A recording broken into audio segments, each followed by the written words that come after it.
जनता का चुनाव है। जो माहौल है कांग्रेस के पक्ष में है, न सिर्फ मेरे क्षेत्र में लेकिन प्रदेश भर में। बीजेपी के कार्यप्रणाली लोग देख चुके हैं, केंद्र सरकार की परफॉर्मेंस देख चुके हैं, भाजपा राजस्थान में विपक्ष में क्या किया क्या नहीं किया वो भी देख चुके हैं।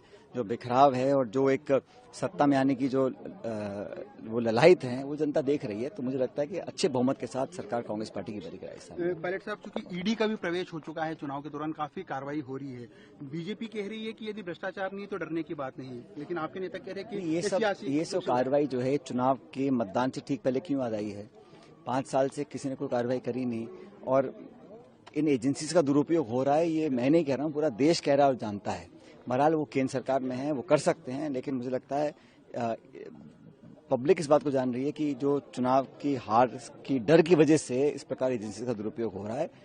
पब्लिक कांग्रेस पार्टी के साथ। पायलट साहब, एक दूसरा सवाल बड़ा ये था कि बीजेपी ने अब तक टोंक में, सरदारपुरा में और जो प्रमुख जगह है जहाँ पर बड़े कैंडिडेट उतरे कांग्रेस के, वहाँ पर अब तक प्रत्याशी नहीं घोषित कर पाए। कारण क्या लगता है आपको? ये तो सवाल आप मुझसे पूछिए, मैं तो अपना नामांकन मैंने भर दिया। अब जो भी उम्मीदवार होंगे हम उनसे सामने चुनाव लड़ेंगे और जनता जनार्दन है, जो निर्णय जनता करेगी उस स्वीकार होगा। विधानसभा चुनाव में इस बार बीजेपी ने कोई फेस डिक्लेयर नहीं किया, हालांकि कांग्रेस ने भी नहीं किया। किस तरह देखते हैं आप इसको?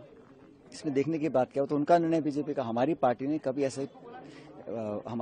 ऐसा ट्रेडिशन भी नहीं रही है। हर स्टेट में हम मिलकर चुनाव लड़ते हैं, चाहे वो कर्नाटक हो, राजस्थान हो, मध्य प्रदेश हो, और जीतने के बाद विधायक सब बैठते हैं, जीते हुए विधायक बहुमत के साथ फिर नेतृत्व दिल्ली का तय करता है कि किसको आगे करना है। पायलट साहब, अभी आपने कहा कि बीजेपी में काफी फूट है, अलग अलग धड़े बने हुए हैं, लेकिन सियासी चर्चों में ये भी चलता है कि अशोक गहलोत और सचिन पायलट जो है उनके बीच में मतभेद खत्म हो गया, लेकिन मनभेद अभी भी है।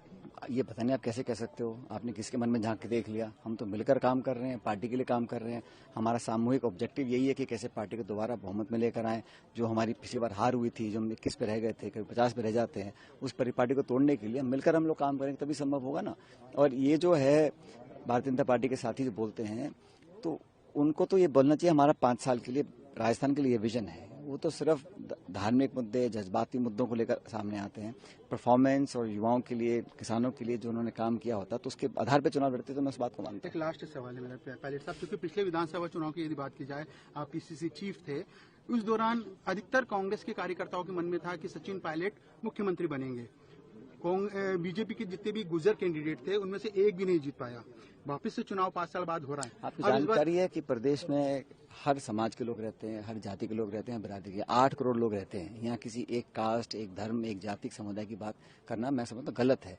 पार्टी की विचारधारा होती है और 2 संगठन है और जनता को तय करना है कौन सा संगठन बेहतर है। पिछली बार हमने मेहनत कर पार्टी को इस लायक बनाया कि सरकार हम लोग बनाने में कामयाब हुए। दोबारा हमारी वो कोशिश है। तो बीजेपी के तो आरोप लगाते रहेंगे, तो आप वो भाषा क्यों बोल रहे हो? आपको तो बोलना चाहिए कि 3 तारीख को परिणाम क्या आएगा, और मैं दावे से कह रहा हूँ कि परिणाम कांग्रेस के पक्ष में आएगा।